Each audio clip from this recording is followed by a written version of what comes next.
Bien.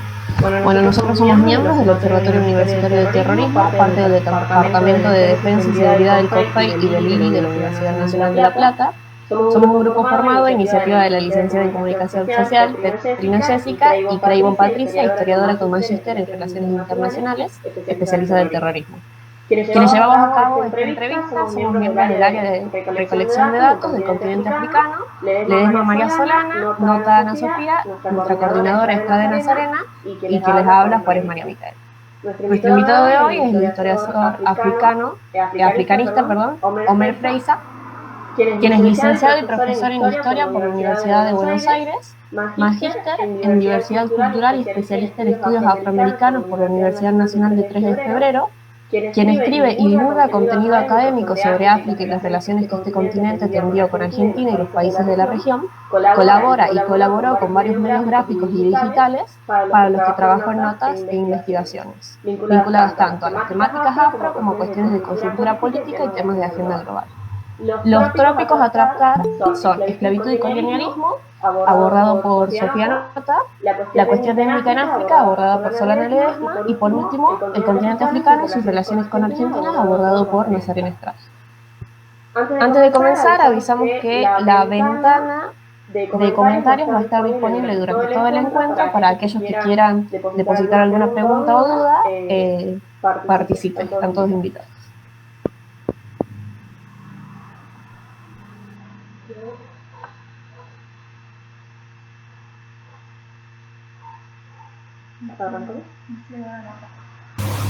Bien, el primer tópico a tratar es esclavitud y colonialismo por Ana Sofía Nota, así que le cedo la palabra a ella para que haga sus preguntas. No sé si nuestro invitado quiere hacer un comentario antes, así que bueno, si no, Sofía. No, buenas tardes, todos, todas. No, comiencen, preguntas nomás. Hola, buenas tardes. Bueno, como dijo Mica, el primer tópico es el de colonización y la primera pregunta que yo tengo es, ¿cuál fue el impacto que deja este proceso de colonización a todo el territorio africano?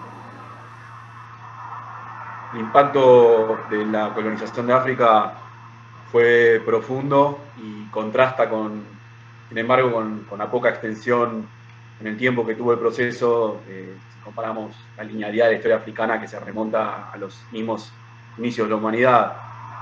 Principalmente, el impacto de la colonización se mide en una cuestión soberana, de ser África en generalidad un conglomerado de estados muy diversos, quedó configurado en apenas 30, 20, 40 años en una serie de estados coloniales en construcción, perdiendo, como decía, la soberanía en todo sentido, económica, política, territorial, y para las relaciones internacionales un claro marcador de las consecuencias es el rediseño del mapa.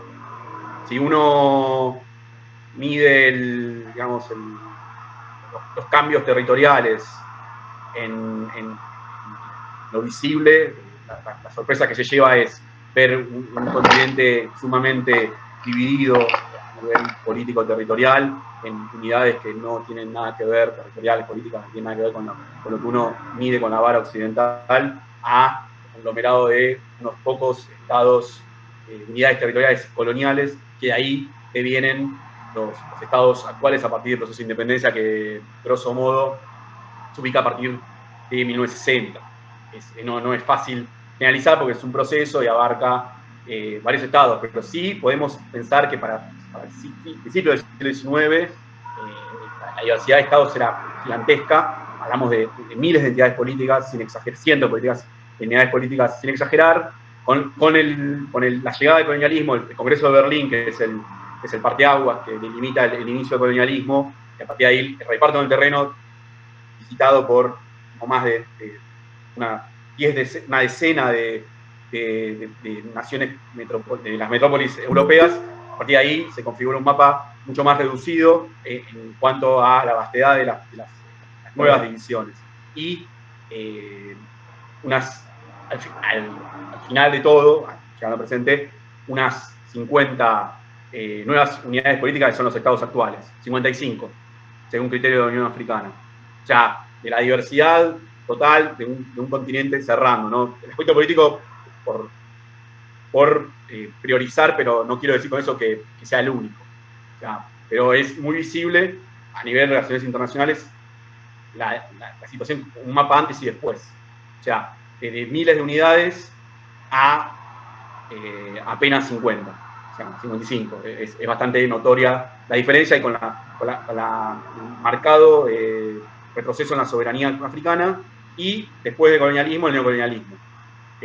O sea, al final el colonialismo y las independencias no son la panacea para resolver los lazos dependientes, sino que la dependencia se enmascara en otro patrón que es el neocolonialismo. O sea, las antiguas metrópolis todavía operan en las sombras con sus antiguos dominados. Eso es un poco lo que te puedo resumir de la cuestión más que nada política, ¿no? De lo que más se ve al agarrar un mapa es un después. Claro, sí, bueno, a eso viene mi otra pregunta, que sería más bien cuál fue el motivo que tuvieron los países europeos para llevar a cabo esta segunda, como entre comillas, una segunda colonización, porque la primera ya fue la en América, y muchos años después ellos deciden, bueno, incursionar en el territorio africano. Entonces, como que, ¿cuál sería ese motivo? Si son motivos por recursos, o por poder, o cómo sería. Sí, entramos para la segunda mitad del siglo XIX, que es 1884, 1885, cuando se da en apenas 3 meses la conferencia de Berlín, que es como el parteaguas decía.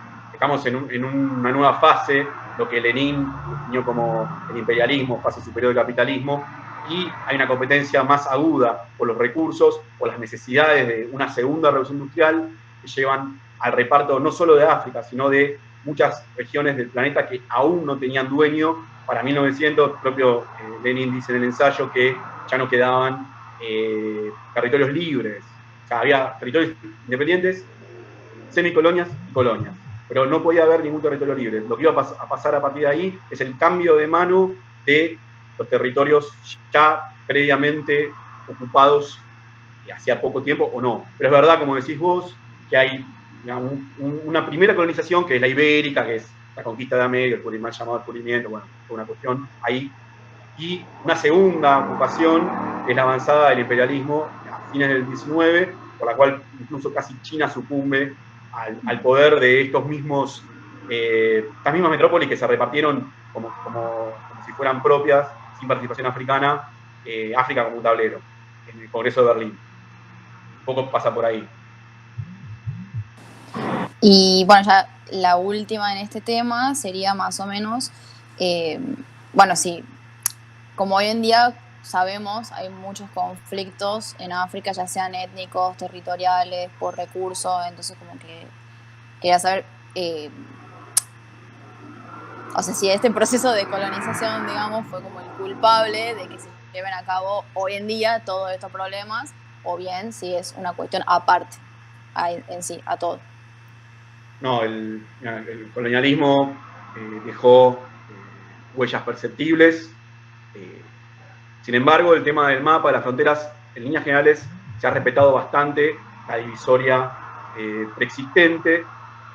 Ha habido algunos ajustes, pero no estaría del todo acertado achacar toda la culpabilidad de los males actuales a las consecuencias del colonialismo. También hay que entender que en África postcolonial también hay élites que manejan con voluntad propia, con autonomía, con iniciativa propia, para no achacar que siempre la historia africana la mueven los no africanos. Y la idea un poco es resumir de que también hay mal manejo, si se quiere, al interior del continente. También hay élites locales aliadas con poderes depredatorios de afuera, ahora, pero la respuesta es un poco y un poco. Pueden ir haciendo preguntas, sí, para los que entraron ahora. Y bueno, ya para entrar en el tema de esclavitud, queríamos preguntar también cuáles fueron aquellas ciudades africanas que estuvieron muy o más afectadas por justamente por la esclavitud, y si hoy en día hay algún sesgo de eso todavía en el continente. Sí, mira, acá lo importante es dividir las aguas, o sea, entre lo que es la esclavitud y la trata. La trata fue cuando se achacan, digamos, la culpabilidad de los grandes males que tiene África hoy, de las consecuencias del largo arrastre de procesos históricos, siempre se hace hincapié más que nada en dos procesos. En la Gran Transatlántica, que fue la compra-venta de mano de obra esclavizada durante 3 siglos, que fue la que pobló América de una forma casi íntegra, y por otro lado también, con menos periodo abarcativo, el colonialismo. La esclavitud, como relación de explotación, era preexistente a ese sistema de trata atlántica, el triángulo África-América-Europa, que pobló con 10 millones de personas aproximadamente el Nuevo Mundo, América. Pero la esclavitud era preexistente, la trata también. La compra-venta de esclavos, había 3 circuitos. O sea, ya había 2, se suma de la trata atlántica, que barre todas las costas atlánticas y al interior también, pero buena parte de todos los complejos de inferioridad que se achacan hoy, racismo, biológico y otras cuestiones, África tiene que ver con toda la justificación que se hizo a posteriori de la esclavización de la mano de obra africana y de la trata, porque van de la mano. Una cosa es la trata, otra cosa es la esclavitud. La esclavitud era preexistente de África, era marginal, lo que hizo la trata fue ampliar el espectro de mano de obra que cae esclavizada. Yo no digo esclavo, digo esclavizado o esclavizada, porque hay una imposición ahí. Nadie nace siendo no libre. O sea, hay una imposición que data de, o sea, saliendo de África de la esclavitud en época antigua, etcétera, pero me parece interesante puntualizar que la esclavitud no desapareció. Como hablábamos antes del colonialismo, la esclavitud después se recicla, muta en la institución que usaron todas las metrópolis europeas en África, que es el trabajo forzado.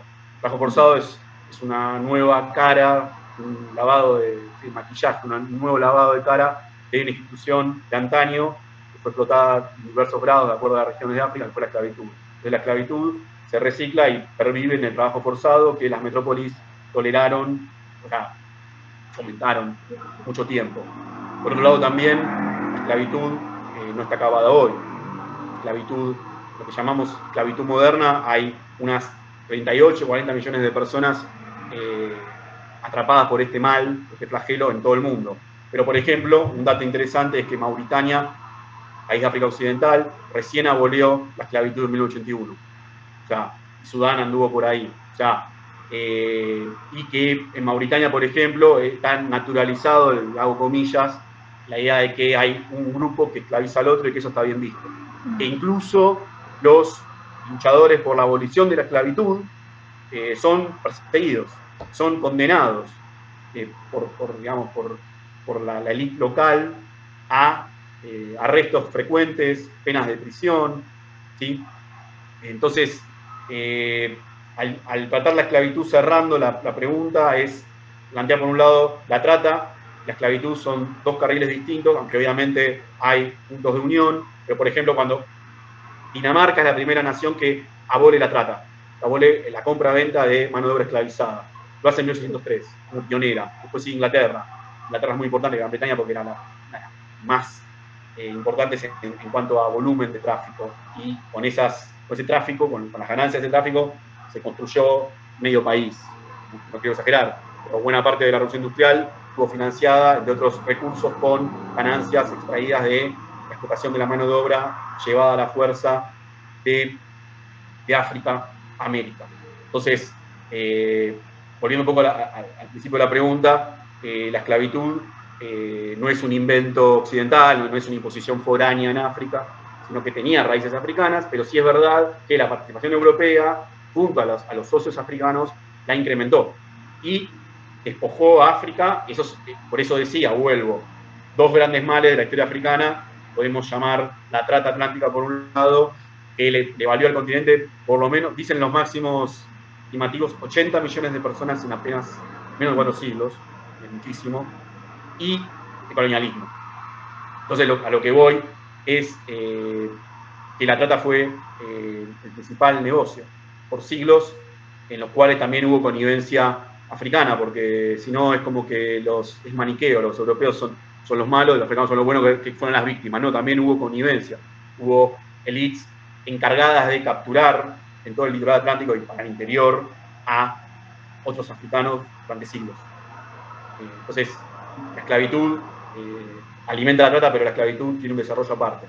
Y no abolir la trata no implica la esclavitud, que sea finalizada. Por ejemplo, Francia abole la trata en 1818 y recién, en 1848, abole la esclavitud del imperio.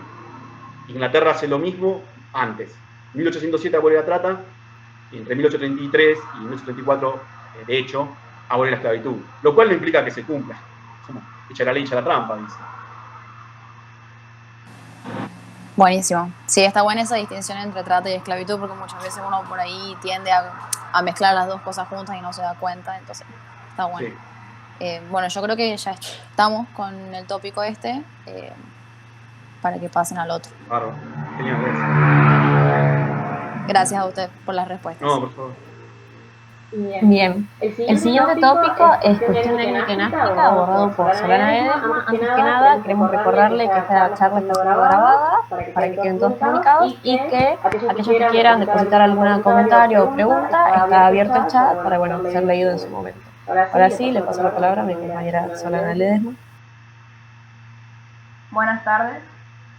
Bueno, nosotros un poco lo que tenemos, como tenemos la intención también de, por un lado, de acercar al observatorio a lo que es el continente y también nosotros entender en tanto somos, por ahí recolectamos datos y demás, la realidad, yo creo que una de las cosas que más saltan a la vista y que por ahí nos generan más dudas al momento de estudiarnos es la cuestión étnica. Por esas razones que poníamos el tópico para comprenderlo un poco mejor. Y bueno, la primera pregunta es, porque no queríamos partir de supuestos, si se podría decir que hoy en el continente hay una mayor identificación o mayor preservación de los grupos étnicos en relación quizá a otros continentes u otros estados en el mundo. Si podemos decir eso como una afirmación. Sí. Lo étnico, igual de todas formas, no es... Se tiende a priorizar, pero no es una particularidad africana. También se puede hablar de etnia en América, se puede hablar de etnias en el Cáucaso. Lo que sí, en África existe, vista desde afuera, existe esa perversión de los intelectuales de creer que la etnia es como la hija segunda de la nación. O sea, se entiende como, la etnia es como la degradación del concepto nación de lo que es la modernidad en Europa. Sin embargo, la etnia tiene vida propia. Lo que sí es interesante pensar la etnia como una categoría, cuando las categorías se convierten en prisión, cuando las categorías se convierten en cárceles, ahí está el entuerto, el problema. Sí es cierto que se le adjudica siempre la clave étnica, lo cual no está mal, pero el tema es cuál es el contenido. Y el problema es cuando yo lo veo masivamente en los medios de comunicación de todos lados. El problema de esto es pensar la etnia como una nación degradada, la etnia como salvaje, la etnia como no moderno, la etnia como lo pasional. No, y lo étnico tiene su razón de ser desde criterios de mecanismos racionales, de reparto de prebendas, de beneficio de un grupo frente a otro, hoy día. O sea, este presidente es de tal fracción étnica, ahí perjudica. O sea, no quiero, a ver, doy un ejemplo. Siempre me viene a cuento porque creo que es lo que mejor puedo ilustrar. En 1994 se produce el horror en Ruanda, en 1994, el llamado genocidio ruandés, ¿no? Responde a una categorización, hay una definición de genocidio operativa detrás. El tema es, yo recuerdo, yo era pibito, yo era chico, pero me acuerdo. Y lo primero que decían en los diarios, no hay internet, estaba todo menos masificado que hoy, pero el primer aspecto fue lucha étnica, lucha tribal. La tribu, sí, es una palabra que habría que desterrar del idioma. Lo étnico, en cierta forma, también, pero lo étnico cuando está atravesado por el prejuicio, lo eurocéntrico, la idea de que, o sea, Ruanda no fue un conflicto étnico, Ruanda fue un genocidio. Esta idea como de lucha tábica, lucha tribal, lucha étnica, no. O sea, genocidio. Sí, hay una etnia que masacró literalmente a la otra. ¿Por qué? Porque hubo un Estado capaz de hacerlo. O sea, cuando hablemos de lo étnico, tengamos cuidado, porque es una noción instrumental. Es una noción que permite articular identidades y construir la política. No es algo irracional. Yo creo que es una categoría moderna.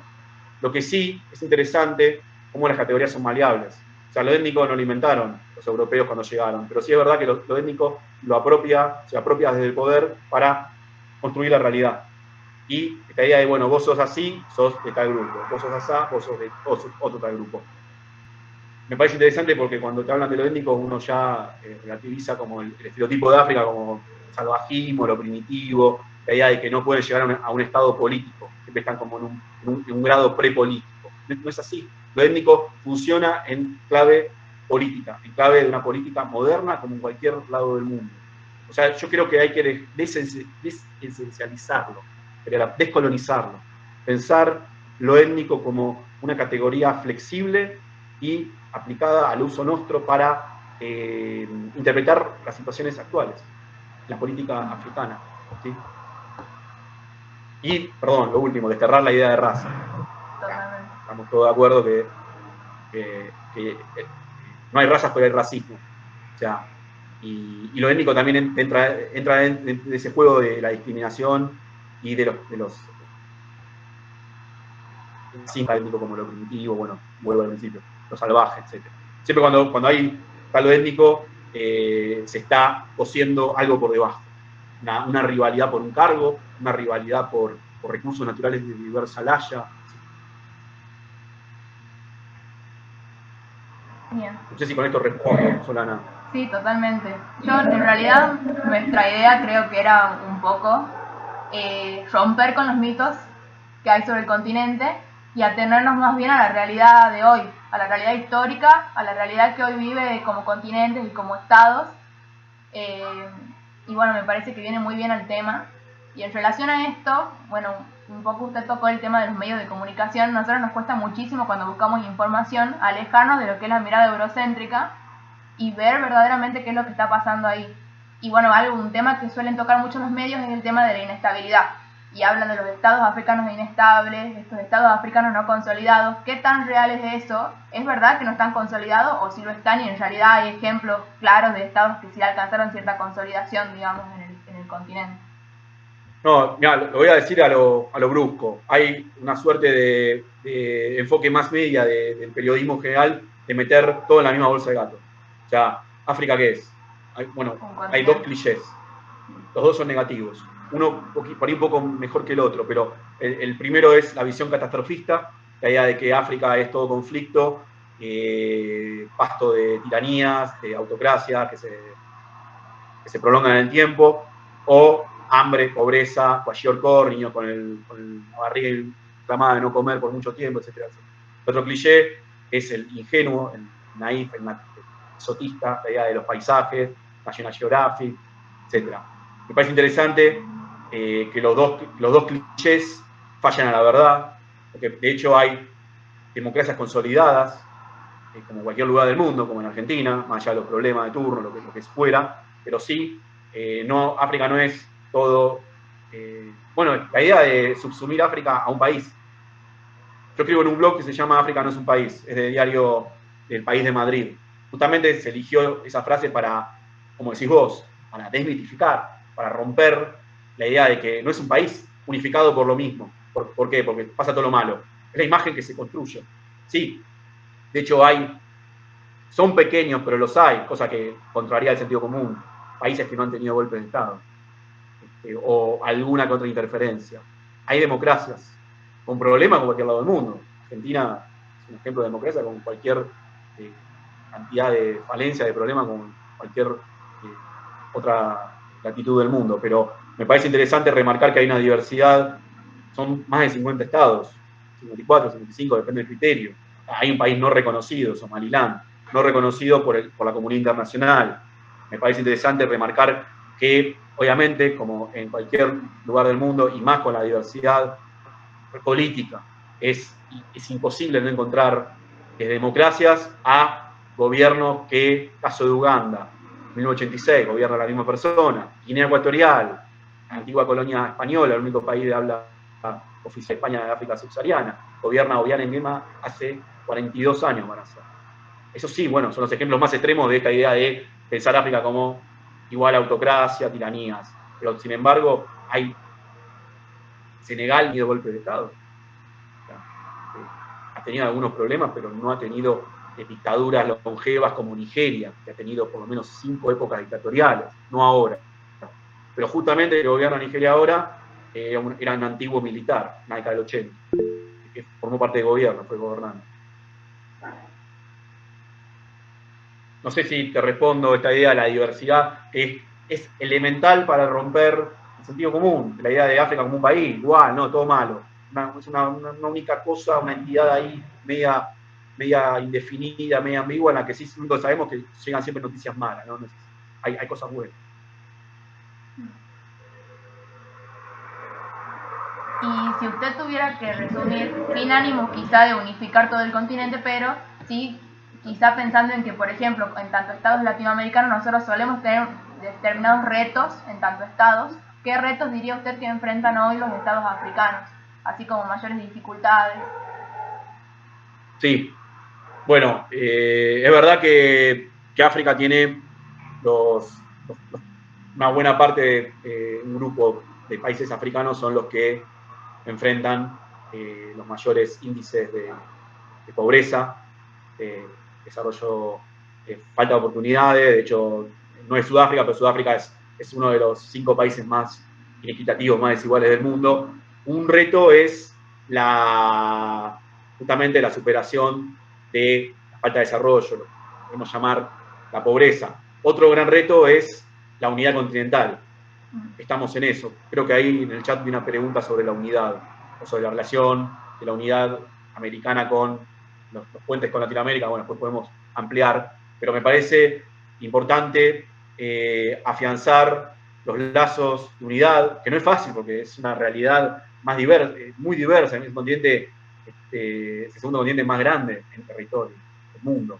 Y otro gran desafío es cómo hacer frente al reto de que es el continente más joven, con el promedio de edad. Estos son algunos de las puntas de problemas que podemos vislumbrar, porque hay muchos más.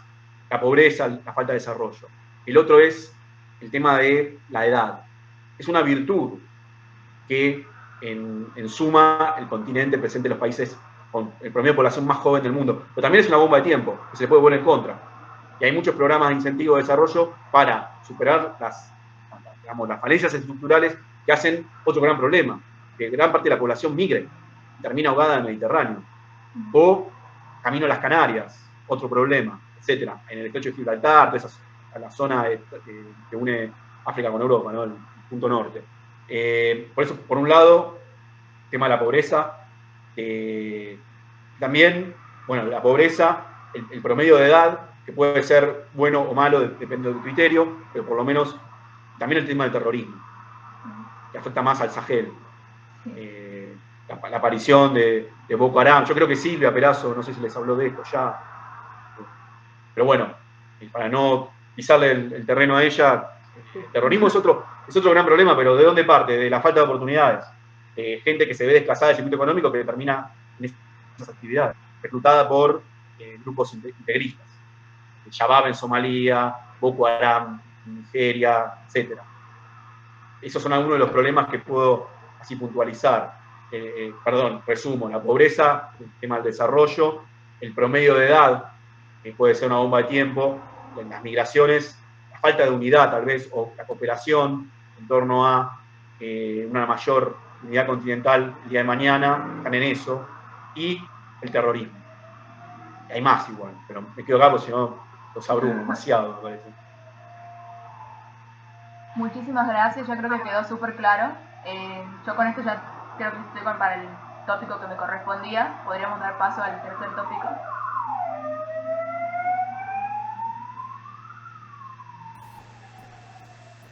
Bueno, el siguiente tópico es el continente africano y su relación con Argentina.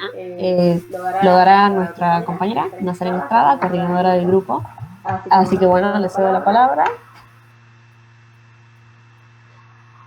Bueno, buenas tardes a todos.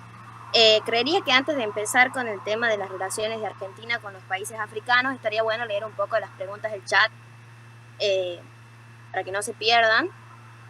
Acá nuestra coordinadora nos pregunta, dice, ¿qué cree que puede hacer la academia para apoyar a los medios de comunicación a difundir más y mejor información sobre África? Bueno, acá voy a ser bastante contundente lo que voy a decir, no va a sonar muy lindo, pero no cerrarse la academia. Porque la academia lamentablemente tiene tiene esas cuestiones de nicho, cuales a veces, o no sé si cuántas veces, hace, llamarlo así, rancho aparte. Y se cierra tal vez a la divulgación y al conocimiento del público masivo. Me parece interesante combinar el trabajo académico con la divulgación. Yo trato de hacer las dos cosas, porque a veces me siento como que con la academia está muy bien el trabajo, pero a veces como que me siento como pedaleando en el aire, en determinados momentos. Ese puente me parece interesante afianzarlo, entre no solo quedarse con la academia, sino también con la divulgación, porque la divulgación es lo que más llega. Hablar lenguaje liso y llano correctamente. Sí, hay avances en la producción de contenidos sobre África, también sobre afrodescendencia en América Latina, en Argentina, en la región. Hay instituciones que no se están dedicando a ello, pero lo importante es seguir rompiendo con los prejuicios. Yo creo que la mejor forma de romper los prejuicios, la forma que más llega, la forma más masiva, es a través de la divulgación, ¿sí? Más allá de lo académico, es el soporte. Pero también hay que traducir tal vez la academia en soportes más entendibles para el público común. Yo, por ahí, uno tal vez habla de afrodescendencia, y no todo el mundo sabe lo que es afrodescendencia. Entonces, para eso, para construir el término, me parece interesante divulgar qué es el término. Si uno ya parte del precepto académico que todo el mundo conoce lo que es la afrodescendencia, y la verdad que no, es un concepto novedoso. Se empezó a utilizar hace apenas 20 años. Entonces, se entiende que hay mucha gente que no lo comprende. Solo un ejemplo. Pero me parece interesante reforzar la academia, pero también reforzar la divulgación como un soporte, como un complemento de trabajo académico que es fundamental a la hora de producir conocimiento y conocimiento de divulgación. ¿Sí? Un poco responde lo que preguntaba. Sí, bastante claro. Después, Gerardo Rodríguez de la Vega pregunta, dice, ¿las élites generalmente tienen el poder político o cuál es el rol que juegan las élites dentro de la política en algunos de los estados africanos? Generalmente, sí, está buena la pregunta porque no la aclaré cuando hablaba de eso antes, la pregunta. África está extrovertida. Hay un autor que es Jean-François Bayard, francés, politólogo, que dice que África no está aislada, que África, al contrario, participa activamente, un jugador más de la política internacional. No hay que menospreciarla, no hay que discriminarla, o sea, funciona. Lo que pasa es que funciona, en cierta forma, en una condición periférica e independiente todavía. Y es verdad que las élites no son completamente autónomas. Muchas están aliadas a determinadas potencias mundiales. Es lo que se llama como el neocolonialismo. Por eso, es la redefinición del colonialismo momentáneo, donde, por ejemplo, todavía Francia mantiene vínculos económicos muy importantes, ya no políticos, de dependencia directa, con muchas de sus excolonias. Eso es la France-Afrique.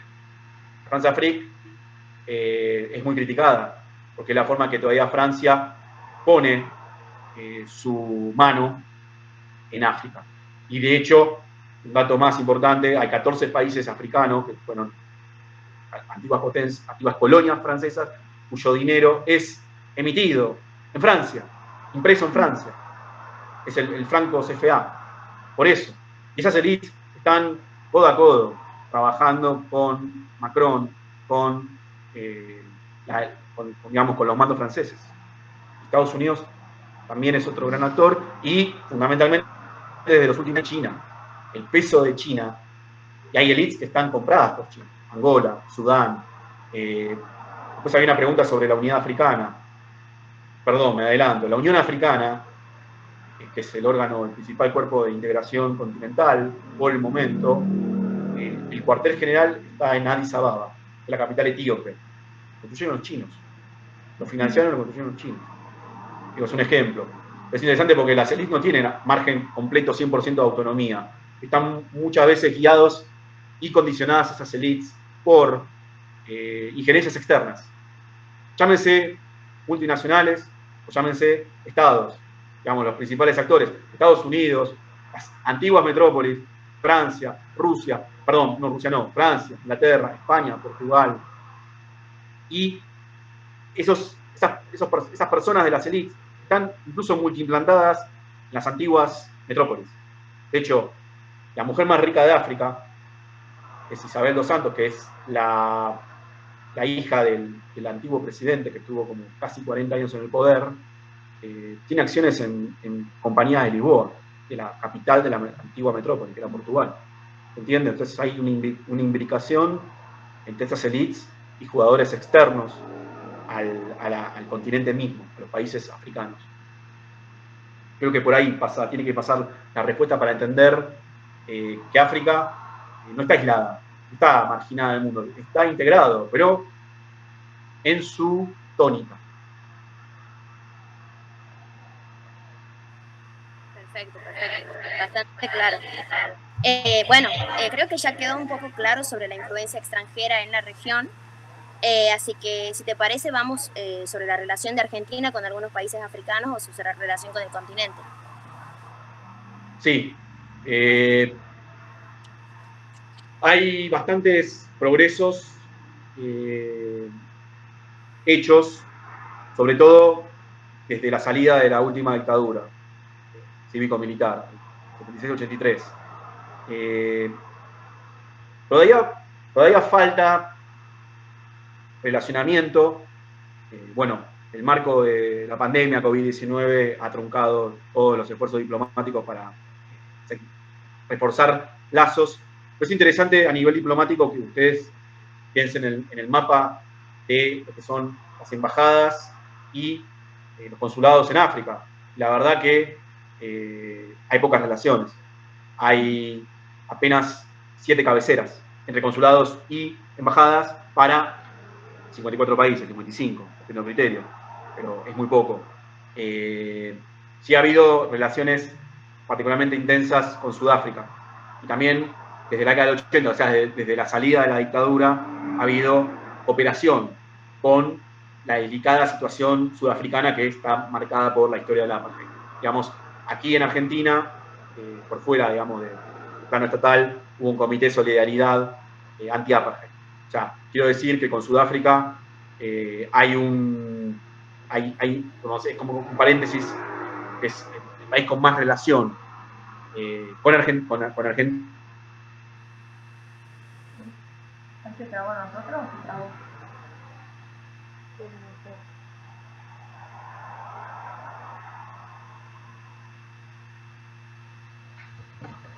¿Estás preguntando? No, ahí está, sí. Para que sí también se cortó.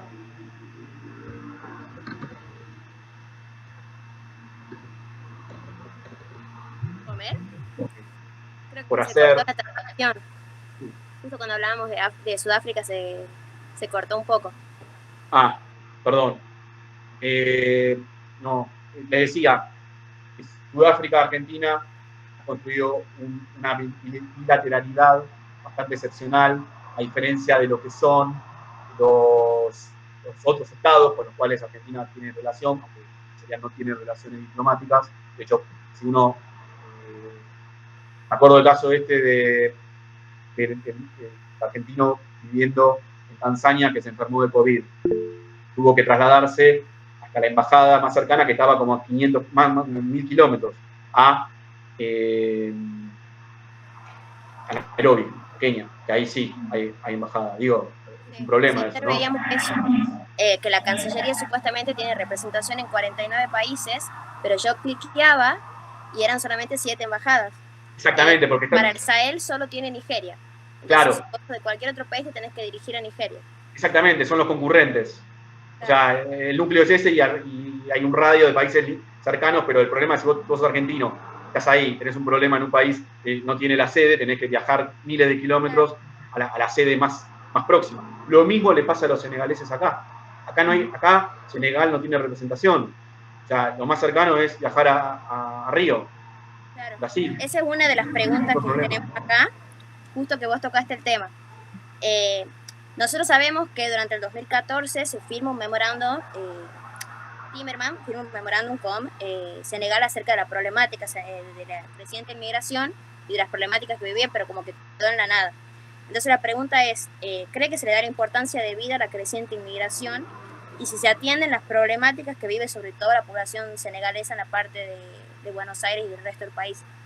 Claro, vos te referís a la comunidad senegalesa migrante, no es la Claro, única, claro. claro. No, pues también acá entran los nigerianos, también es otro Sí, grupo sí. importante. O sea, hay una diáspora subsahariana importante, notoria a partir de fines de los 80, más que nada a principios de los 90, y no, la verdad que todavía no se le ha dado la importancia que merece.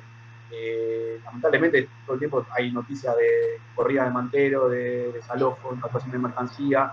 Está mal. Primero de todo, Senegal tendría que tener, o sea, una embajada.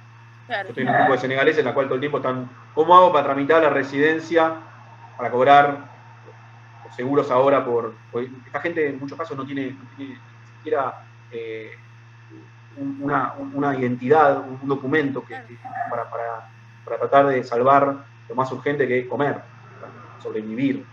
El problema es eso, como te decía antes, la representación más cercana es en el sur de Brasil. Entonces, sí, lamentablemente el memorándum quedó en la nada, porque llegó el gobierno de Macri y reforzó el tema de los controles migratorios, que decía el famoso decreto de 2017. Entonces,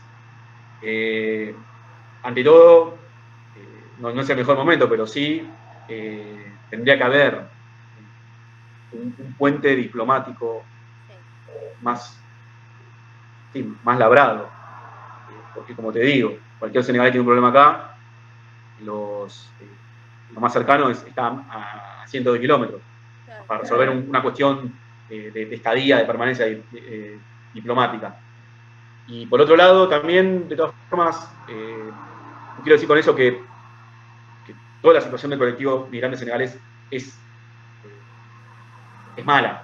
O sea, hay mucha gente dentro del colectivo que pudo regularizar su situación migratoria y ya es residente, y no todo el mundo de esta comunidad, de este grupo, está en la venta ambulante. O sea, hay gente que hace otras actividades. También el estereotipo, esta idea de que no, son todos vendedores informales, precarizados, que siempre tienen problemas con la policía, bla, bla. No, o sea, es diverso. Como África hablamos, ¿no? Bueno, también el colectivo, la situación y las actividades del colectivo, por lo menos migrantes senegaleses en Buenos Aires y en el país, es diverso y está implantado en varias ciudades. Por ejemplo, también en La Plata tienen su asociación. La más importante es la ARSA, que es la Asociación de Residentes Senegaleses, que tiene sede acá en la ciudad de Buenos Aires, pero también hay cierto asociacionismo en otros lugares. No es tan fuerte como el porteño, si se quiere, porque es el máximo lugar de migración. Pero sí, en mayoría, Mustafa Sené, que es un referente de la comunidad, decía que el 95% de la comunidad se dedica a la actividad informal. Yo no estaría tan seguro, por ahí menos. Pero es verdad que una buena parte de ese colectivo atraviesa una situación precaria de base y reforzada ahora por la situación imperante, ¿no? De pandemia y de distanciamiento social, etc. Perfecto, bastante claro. Bueno, en cuanto a los lineamientos de la política exterior, varían de acuerdo a los gobiernos que se encuentran en el poder, pero lo que veíamos en las noticias, más que nada, al menos desde la vuelta de la democracia hasta ahora, es que la relación del país con algunos de los países africanos era casi siempre, cuando se trataba, por ejemplo, la cuestión de las deudas soberanas en la ONU, o tratar de encauzar ciertos acuerdos comerciales, o buscar apoyo por la causa de Malvinas. ¿Crees que además de esas relaciones son posibles otro tipo de relaciones, o que se dejó de lado ciertos temas en los cuales podríamos estar de acuerdo o podríamos generar ciertas relaciones bilaterales o multilaterales? Sí, me parece interesante la cuestión tal vez geoestratégica, ¿no? No estamos hablando de potencias militares ni nada, pero hay un tratado del Atlántico Sur que podría ser reforzado, quedó bastante desdibujada esa política. Y yo creo que particularmente, como cualquier lugar del mundo, las relaciones son netamente comerciales, más que nada, ¿no? Intercambios de empresas argentinas que operan en ciertos países africanos. Yo he entrevistado a los CEOs, a la gente que está ahí en el terreno, pero me parece interesante también el financiamiento de los vínculos culturales, sabiendo que Argentina ha sido otro país más en el mundo de migración africana, ahora tanto como siglos atrás. Entonces, retomar las raíces y apuntar a cierto cooperativismo, si se quiere. No solamente todo pasa por la economía, también vos decís genuinos reclamos sobre la soberanía de Malvinas, que es verdad. Y también me refiero a lo cultural, porque mucho más que pasa por la economía, es cierto, ¿no? Estamos en el capitalismo, un sistema económico mundial. Ahora lo que es interesante es discutir cómo, ¿no? Porque es fácil pensarlo, casi resulta utópico, pero es interesante avanzar también en la representación diplomática, en generar embajadas en países. Además, también otro tema, que no lo dije antes, pero aprovecho y lo digo. Hay países que están creciendo a tasas exponenciales en África. Para salir de esta idea de que África es todo pobreza, todo hambre. Sería bueno también acercarse a determinados países con los cuales Argentina, a lo sumo, tiene una presentación concurrente a miles de kilómetros de una embajada o un consulado. ¿Sí? Entonces sería otra cosa interesante. Ver las posibilidades. Bueno, en 2012 se hizo esa famosa misión Angola. Ahí habían visto un potencial. Angola es uno de los principales petroleros del mundo, si quiere, por lo menos de África. ¿Sí?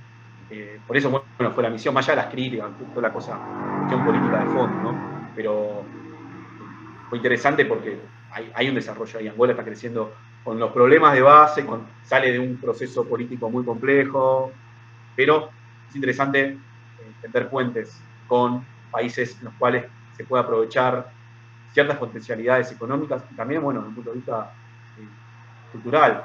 Nadie sospecha que la mayor parte de la migración africana llegó esclavizada acá al país, a Uruguay, etcétera, era del Congo, era de los dos Congos actuales, o de Angola mismo. También ahí hay otra justificación histórica. O sea, afianzar los lazos. Si bien se hacen las cumbres África-Sudamérica, eso es más protocolo, es más diplomático. Puede haber vínculos culturales mucho más sólidos e íntegros, incluso que no pasen por la lógica estatal. Perfecto. Acá Jessica nos pregunta, ¿crees que el gobierno de Alberto Fernández puede redirigir la política exterior argentina hacia el continente? La verdad que como poder puede, pero yo creo que lamentablemente las prioridades en este momento, lo voy a decir así, bruto, están que la situación no estalle. Con la pandemia, incluso también hubo países en África que se cerraron completamente al contacto con el exterior, cerraron los aeropuertos. De hecho, ahora están varios países saliendo de esa situación. Nigeria esta semana reabrió los aeropuertos internacionales, Kenia está en lo mismo, pero la verdad que yo no creo que no haya intención o voluntad, pero el contexto está muy delicado como para reabrir relaciones en una situación tan inestable, tan volátil, donde en otros países, incluso en Europa, está habiendo rebrotes. En España estamos en situación de pensar que en cualquier momento se cierra todo de nuevo. Estaban liberando hasta hace 2 o 3 semanas. Y esto puede ser tranquilamente la situación de países africanos de acá, a una semana, a 2 semanas, porque ya están llegando al 1.000.000 de positivos de COVID en África. Es poco frente a la media mundial, a Brasil, a Estados Unidos, a lo que fue Italia, Inglaterra ahora, China en el pasado, pero es muy, lo veo difícil. Es un contexto de tanta incertidumbre, se maneja a tal grado de duda que yo no lo veo muy plausible. De acá a un contexto incluso a mediano o largo plazo. Bueno, te hago una pregunta acá, así en el chat, dice, ¿cree que las teorías postcoloniales que circulan hoy en día son capaces de brindar herramientas explicativas acerca de la realidad del continente actual? Sí, primero habría que plantear qué son las teorías postcoloniales, o sea, qué autores, pero muchas veces esas teorías postcoloniales son apropiadas por el eurocentrismo, digamos, por la escuela europea, si se quiere, y al final se terminan construyendo, refuerzan los clichés, quiero ser así general. Sí es interesante plantear esta idea de hacer hablar, como dice Spivak, ¿no? ¿Qué diría el que no tiene voz? Como planteó. Es interesante, o sea, es una posibilidad, pero también es riesgoso, porque por ahí se siguen construyendo miradas que no se alejan del eurocentrismo, no se alejan de lo que ya hay, pero sí, sería interesante. Siempre, sí, más que postcolonial, descolonial. Por más que sea postcolonial, por ahí se vuelve a los clichés de siempre. Esto de lo étnico, ¿no? Sería una mirada superadora, salir de lo étnico en clave colonial para pensarlo en una clave más que postcolonial, sí, yo sería descolonizada. Sí, no es fácil de responder la pregunta, pero se me ocurre eso, que hay que tener cuidado de no incurrir, de caer de nuevo en lo que se combate, que es una forma de eurocentrismo, la mirada sesgada, etc. Bien, sí, que es lo que tratamos de evitar siempre. Bueno, dice Jessie, ya para la última pregunta, después cerramos. ¿Qué fuentes nos recomendarías para consultar sobre la actualidad de África? O sea, fuentes de medios de comunicación o algún escritor o alguien que vos creas que la tiene un poco más clara o que no está sesgado. Ustedes, o sea, Jessica, ¿te referís a autores académicos o a medios de comunicación en general? Más bien a medios de comunicación en general, porque bueno, nosotros como grupo lo que hacemos es recolectar las noticias, o sea, cómo nosotros vemos el tema de los atentados a través de fuentes abiertas. Entonces normalmente son noticias y bueno, las chicas acá hacen un arduo trabajo para encontrar muchas veces la información y bueno, o sea, para el día a día, por ahí de lo académico también, creo que es bienvenido para las chicas, pero por ahí de las noticias creo que aparte del país, que de ahí te leemos, no veo que es mucho español, pero también siento que eso sesga un poquito porque es como la visión de España, más que nada, o sea, y bueno. Sí, mirá, para lo que es academia que publica así bastante, digamos, light para la lectura cotidiana, les recomiendo al filósofo camerunés Achille Mbembe, que es genial. Está haciendo unas reflexiones sobre la pandemia hoy en día que son interesantísimas. Lo han entrevistado varias veces.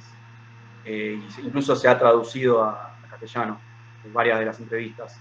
Y más que nada, las noticias así del día al día, yo me guío mucho por el servicio informativo de la BBC británica. Hay un portal que me gusta mucho que es All Africa, es en inglés, todo África, punto, digamos, que hace más que nada un pastiche de cables de distintas agencias, también de servicios informativos africanos, de diarios online, de agencias de televisión, de radio, etc. Y en francés, Jeune Africa Joven.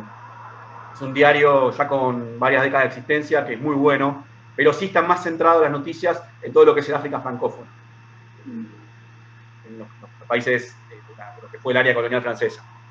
Es así como los tres. Bueno, yo soy autor invitado, pero los invito a leer el blog África no es un país, porque se actualiza día a día, casi 2 o 3 días aparecen notas nuevas, y no solo cubre historia, sino que también habla de los conflictos, incluso ha tenido columnas sobre música, sobre distintos artistas del plano de la música africana, etc. Muy, muy completo y versátil en cuanto que no solamente toda actualidad, sino también va y viene con la historia, con otros campos. Y perdón, les agrego 2 sitios muy interesantes, son españoles, que tratan cultura, artes. Wirico, W-I-R-I-K-O,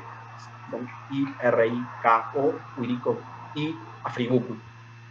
También colaboré ahí algunas veces. Son sitios de cultura y arte africanos contemporáneos. Notas sobre pintores, pintura, música, cultura, todo el tema del arte, de las estatuas, todo el tema de todo un movimiento interesantísimo de repatriación de antiguos monumentos de época colonial, de las obras de arte que hoy están posando en museos franceses, británicos, que están empezando a ser restituidos. Es un movimiento interesantísimo que hay que analizar, etcétera.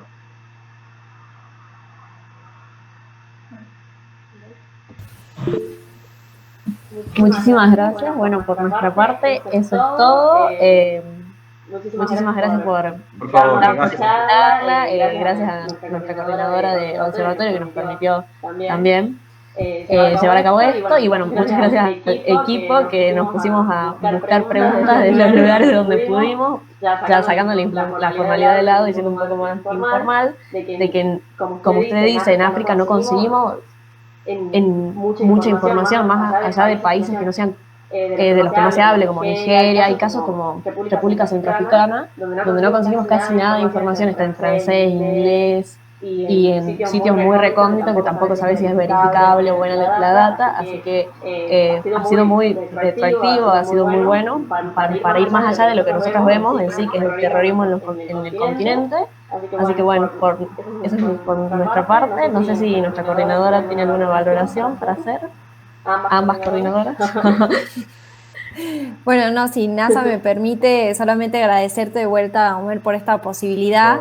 La verdad que, bueno, la idea justamente del observatorio es que podamos acercar a los chicos y a las chicas, que haga un cupo femenino, a la investigación, porque, bueno, somos todas de Tucumán, yo ahora estoy en México, vas a escuchar la lluvia, pero somos todas de Tucumán, tenemos una chica de Salta, y para nosotros es muy complicado acercarnos a la investigación. La mayoría somos egresadas de la Universidad de la UNSA, que es la católica privada de Tucumán.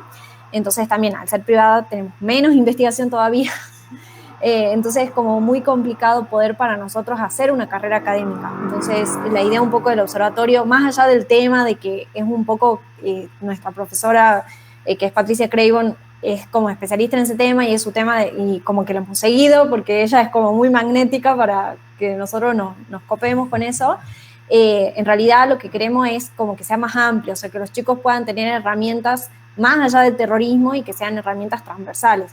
Entonces la idea un poco de esto era que acercarlas a poder hacer una entrevista con una académica, que preparen preguntas, a que vean también un poco cada uno nuestros objetivos. Llevamos 1 año y medio nomás de observatorio y o sea, es reciente, y nuestro objetivo también es un poco, hemos empezado con esto de las estadísticas y de poder mapear y sondear cuántos atentados tenemos mes a mes en todo el mundo, o sea que es una tarea titánica, que no hay mucho a nivel mundial tampoco, pero más allá de eso queremos ahora como también poder explorar más allá del terrorismo y contextualizar un poco, o sea, por qué hablamos del terrorismo en cada uno de los lugares, o sea, qué pasa a nivel social, qué pasa a nivel político. Bueno, muchas chicas ayer estoy estudiando ciencias políticas, entonces nuestra idea un poco es esa. Así que bueno, te agradecemos porque nos encanta poder compartir este espacio. Sé que fue 1 hora, pero bueno, gracias por regalarnos tu tiempo, que es lo más valioso. Así que bueno, eso por mi parte. Bueno, muchas gracias. Sí, y lo último, vean que el terrorismo es la punta del iceberg, problemas profundos de base, ¿no? Por lo cual, físicamente usted tiene que seguir otras temáticas que enlazan con esa punta del iceberg del terrorismo, o sea que es irreemplazable, el estudio de otras cuestiones, la pobreza, la desertificación, que no hablé, el Sahel, todo el avance del desierto, etcétera, etcétera, que provoca más terrorismo como causa final. Exacto. Bueno, muchas gracias, chicas. No sé si NASA querés cerrar ya así siendo tu área. Bueno, no, más que nada agradecerte, Homer, por brindarnos la charla. La verdad que nosotros tenemos en la provincia en general, y en realidad en el país, creo, leí el otro día un informe de un autor de apellido Bufa, de la Claxo, que en realidad hay muy poca formación en cuanto a África, actividades, y bueno, nosotros en Tucumán hay una cátedra de optativas, pero tampoco es que tenemos formación sobre África, entonces está muy bueno la información que nos brindaste. Bueno, agradecerte a vos, agradecerles a todos los chicos del observatorio por no habernos bancado. Espero que les haya gustado y que les haya parecido interesante, y bueno, agradecerles también a las chicas de África que trabajaron un montón, que se pusieron en contacto con vos, así que bueno, nada, eso. Gracias. No, justo una cosita, lo nombraste a Bufa, es Diego Bufa, es mi futuro director de tesis de doctorado. Trabajo con él hace 10 años, casi. Fue profesor mío en la maestría, ya vengo trabajando, le estamos escribiendo un libro como el grupo. Somos Diego es de Universidad Nacional de Córdoba y de UNTREF. También da clases en Claxo, por eso tiene autoría libre. Sí. Por eso, con María José Becerra, otra profesora. Bueno, gracias. A vos, muchas gracias. Chao, hasta luego. Gracias, adiós. Gracias. Muchas Bueno, cualquier cosa gracias. estamos en contacto. Sí, Gracias. gracias. Buenísimo. Realmente. Muchas gracias. Hasta luego. ¿Lo sabes dejar de grabar? Sí.